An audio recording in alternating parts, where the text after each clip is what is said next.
¿Qué tal, amigos de Charlando en la Red? ¿Cómo estáis? Aquí al más estilo Maldini. Vamos a comenzar este vídeo donde vamos a analizar lo que ha sido el partido ayer entre Carlos Alcaraz y Jannik Sinner.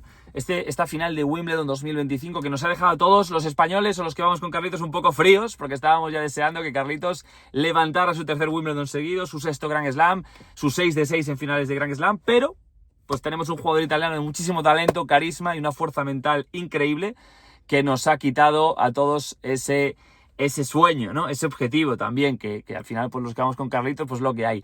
Pero en este vídeo vamos a analizar las claves de este partido. Yo creo que hay bastantes cosas importantes que comentar. Creo que Sinner ha sido merecedor de esta final. Y también deciros que creo, amigos, que no hemos tenido un buen partido de tenis. Quiero empezar este análisis diciendo que creo que no hemos tenido un buen partido de tenis. Una buena final. Es verdad que veníamos, obviamente, pues con toda la expectativa de la final de Roland Garros, probablemente una de las mejores finales de la historia, probablemente no, una de las mejores finales de la historia de Grand Slam, la mejor de Roland Garros, y el comienzo de su rivalidad en finales de Grand Slam, pues de esta forma. Entonces veníamos un poco con la expectativa. Tampoco ha sido un partido desastroso de tenis, pero la realidad es que no ha sido un partido por ninguno de los dos al nivel de los dos. Creo que Sinner no ha jugado a su mejor nivel y Carlos tampoco ha jugado a su mejor nivel, ¿no? Aquí hay que comentar varias cosas. Es un partido de 3 horas donde ha habido 4 sets, 6-4, bueno, 4-6, 6-4, 6-4, 6-4. Una cosa curiosa es que los 4 sets son el mismo marcador y prácticamente han durado lo mismo. 45 minutos, 49, 46 y 46. Es decir, prácticamente son los 4 sets iguales, idénticos.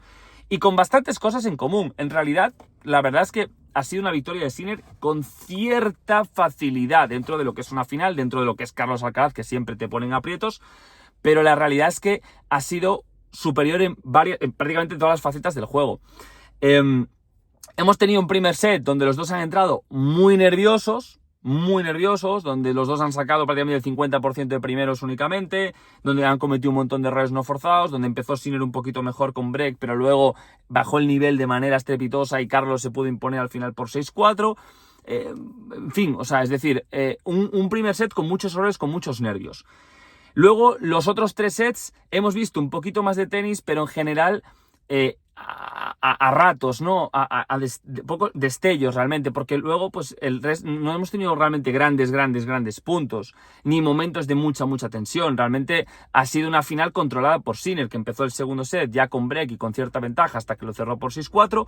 Un tercer set que tuvo quizás un momento de igualdad ahí con el 4-3 que llegó a tener Carlitos, 0-15 y luego 15-30 también. Llegó a estar realmente ahí un poco tensionando para el posible 5-3 y saque para 6-3.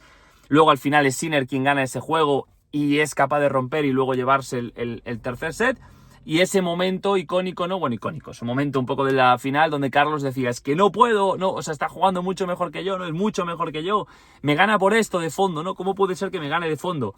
Bueno, la realidad es que puede ser porque Sinner le gana a todo el mundo de fondo. O sea, básicamente Sinner es el mejor jugador del mundo en el fondo de la pista y es prácticamente, si no imposible, sacarlo de la línea y ganarle a Sinner del tú a tú. Que para mí es el error de planteamiento de Carlitos, que como siempre pues es muy fácil para nosotros decirlo aquí desde un coche sin una raqueta y sin jugar en la pista, obviamente, porque luego hay que meterse con Sinner a jugar. Pero la realidad es que yo creo que el planteamiento de Carlitos en el tú a tú, de nuevo, contra Sinner, es un planteamiento donde Sinner es superior y donde Sinner ahí te hace realmente daño. Ahora vamos a comentar varias cosas tácticas que yo creo que han pasado, pero esto es un poco lo que fue el tercer set. Y luego el cuarto set, es verdad que es otro set donde Sinner empieza de nuevo con break, con superioridad, y Carlitos, sobre todo, aquí, raro verlo así, pero con un lenguaje corporal derrotista, que es muy raro verle a Carlitos este lenguaje corporal. Con un lenguaje corporal derrotista es capaz de sacar una situación muy crítica donde Sinner se pudo haber ido con 2 breaks de ventaja, lo cual hubiese sido crítico, con 0-30 que tuvo, ya con break arriba en el cuarto. Y luego, pues es capaz, como siempre Carlos, de no darse por vencido y al final llega incluso a tener 2 ocasiones de break con ese 15-40 famoso, 4-3, 15-40 en el cuarto, que realmente hubiese igualado o hubiese podido igualar el partido, porque la realidad es que si Carlitos, como siempre, ya sabéis, acordaos de la final de Roland Garros o otros escenarios, ¿no? Si Carlos es capaz de recuperar el break y darle la vuelta a ese set, pues la final está en quinto set totalmente abierta y estaríamos hablando de otro partido y otra final y otro contexto, ¿no? Pero Sinner en este caso pues supo mentalmente aguantar, además jugó bien esas dos bolas, que bueno, es verdad que Carlos se precipita con una derecha en la del 30-40, pero en la otra pues hace un segundo saque, Sinner muy arriesgado, abierto, y es capaz de llevar al 40 iguales, luego saca ese juego y finalmente acaba cerrando el partido a lo grande, haciendo un cierre de partido que, no sé, parece mentira que hace un mes estuviera... si teníamos la duda de ¿podían venir los fantasmas a Sinner? No le han venido ningunos fantasmas. Está claro que Sinner ha demostrado que mentalmente es una bestia, mentalmente es súper fuerte, es un gran campeón y es capaz de superarse y de reponerse ante una situación tan crítica, tan frustrante como lo que vivió en Roland Garros, pues ya veis, un mes más tarde, sacando para ganar con 5-4 en el cuarto, pudiéndose, ¿sabéis? O sea, pudiéndole llevar a esa situación. Fijaos el juego de cierre de partido y de final que hace, ¿no? Y para llevarse este primer Wimbledon, que como ya sabéis, Sinner pues acumula, pues eso, primer Wimbledon, pero ya tiene 2 Open de Australia, ya tiene 4 Grand Slams y encadena además 4 finales consecutivas de Grand Slam, ¿no? Porque desde US Open pues ha llegado a todas las finales. Ahora vamos a entrar un poco, si queréis, en el vídeo en cosas tácticas que yo creo que, bueno, algunos temas que había que comentar, ¿no? Yo os había dicho, y lo habíamos comentado Guille, lo habíamos comentado por redes sociales, que una de las claves del partido era que Carlos sacara por encima del 70% o por encima del 65%. De nuevo, esto es muy fácil decirlo en el vídeo, luego tienes que ponerte a sacar. Pero tal y como venía sacando en Wimbledon, creo que estamos todos de acuerdo en que tenía que sacar bien para tener opciones. Al final, Sinner es lo que es un jugador impresionante, estable durante todo el partido, una roca que no te da tregua, que juega todos los puntos igual de principio a fin. Entonces tienes que estar muy fino para poder ganarle, y aunque seas Carlos Alcaraz, tienes que estar muy fino igualmente. Y la realidad es que el saque de Carlos ayer pues no funcionó. O sea, es verdad que tuvo 15 aces, que son unos datos increíbles, también tuvo 7 doble faltas. O sea, es decir, igual que ha hecho 15 aces, también ha hecho 7 dobles. Pero sobre todo el porcentaje de primero, estamos hablando de un porcentaje primero en media de 56%, 55%. Es prácticamente 1 de cada 2. Entonces, estamos hablando de que así es muy difícil ganarle a Sinner, teniendo un porcentaje del 50% de primeros saques. Si a eso le sumas que en el resto Sinner fue agresivo, que es otra de las claves para mí, Sinner fue a por los restos, y sin embargo Carlos fue conservador, no iba por los segundos saques de Sinner. También es cierto que Sinner apretó mucho más con el segundo saque, que yo creo que es parte de la táctica que utilizó, ¿no? Fue más valiente en el segundo para no darle ese tiempo quizás a Carlos para meterse y para hacerle daño con segundos saques. Los datos son que ganó, pues eso, el 60% de puntos jugando con segundo, lo cual es una barbaridad. Pero para mí uno de los claves es obviamente el saque de uno, que tampoco sí nos sacó muy bien, sacó mejor que Carlos, pero tampoco sacó muy bien, ¿eh? Si se hubiese sacado muy bien, el resultado probablemente hubiese sido mayor. Luego también comentar, yo creo, el planteamiento táctico de Carlitos. Fijaos que paradójico, Sinner hizo más dejadas que Carlitos y subió 17 veces más a la red. Ganaron los dos el mismo porcentaje, 75% de subidas. Pero es que fijaos este dato, o sea, es decir, subió, repito, 17 veces más a la vez Sinner que Alcaraz. O sea, imaginaos esto, uno habla del planteamiento del italiano y por otro lado el planteamiento de Carlitos, que quizás no encontró la forma de subir a la red o de sentirse cómodo subiendo a la red, que lo dicho, de nuevo, también es fácil decirlo aquí, a veces yo escuchaba, no, tiene que subir mucho más a la red. Ya bueno, pero es que a veces si tienes a un tío que te pega bombas de revés y derecha a 130 km por hora, pues no es tan fácil subir a la red, obviamente. Pero sí que es verdad que creo que pudo haber subido más y creo que esta variedad en el juego que tiene Carlitos, que quizás no tiene tanto Sinner, hubiese provocado que el italiano pues no estuviera tan cómodo.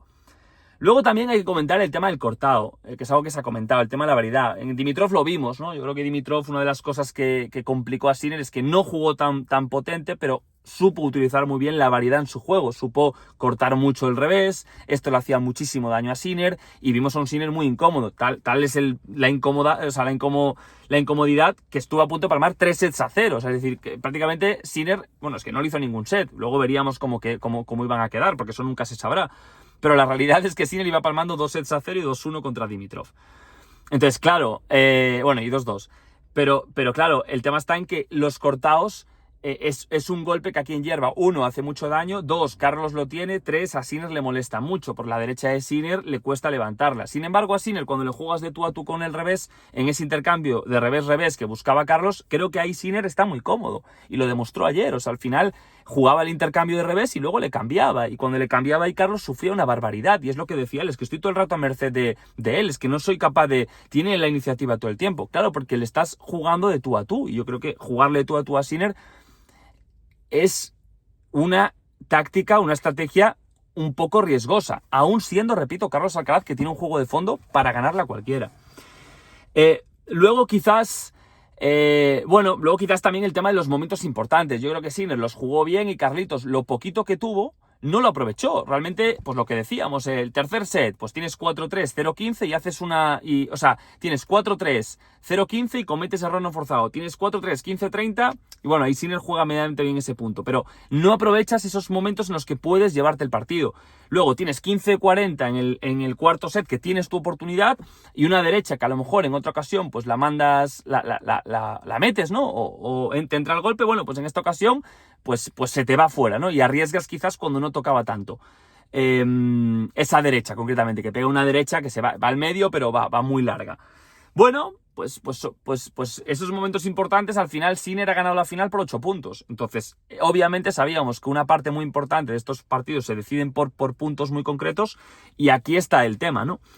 Entonces, bueno, esto es un poquito todo. Yo creo que hay que estar muy felices por los dos, porque gana el tenis, porque Sinner se merecía esta final. Sinner, obviamente, al final van a jugar muchos partidos históricos estos dos, y no los va a ganar todos Alcaraz. O sea, si pensábamos que Alcaraz va a ganar todas las finales, va a ganar todos los partidos, va a ganar todos los torneos, pues obviamente eso es imposible, ¿no? Y más en un deporte como el tenis. Y es bueno, yo creo, que se vayan intercambiando y que vayan ganando entre los dos. Sí que es verdad, hay que destacar un dato importante. Fijaos, es verdad que los 5 últimos partidos entre ellos los había ganado Alcaraz, pero también es cierto que los 5 últimos partidos los habían jugado en pistas realmente lentas. Tanto Roland Garros como Roma, como la pista de Pekín, como Indian Wells, son superficies que están por debajo de las 50 más rápidas, es decir, están en los puestos 63, 57, 60. Sin embargo, Wimbledon está en el número 25 de las superficies más rápidas. Obviamente, hierba es superficie rápida. Ya estuvo mucho más rápida, ya estuvo mucho más arriba en el ranking, pero actualmente está 25. Estamos hablando de casi, sin el casi, más de 30 posiciones en la clasificación de velocidad de la superficie. Entonces, claro, estamos aquí.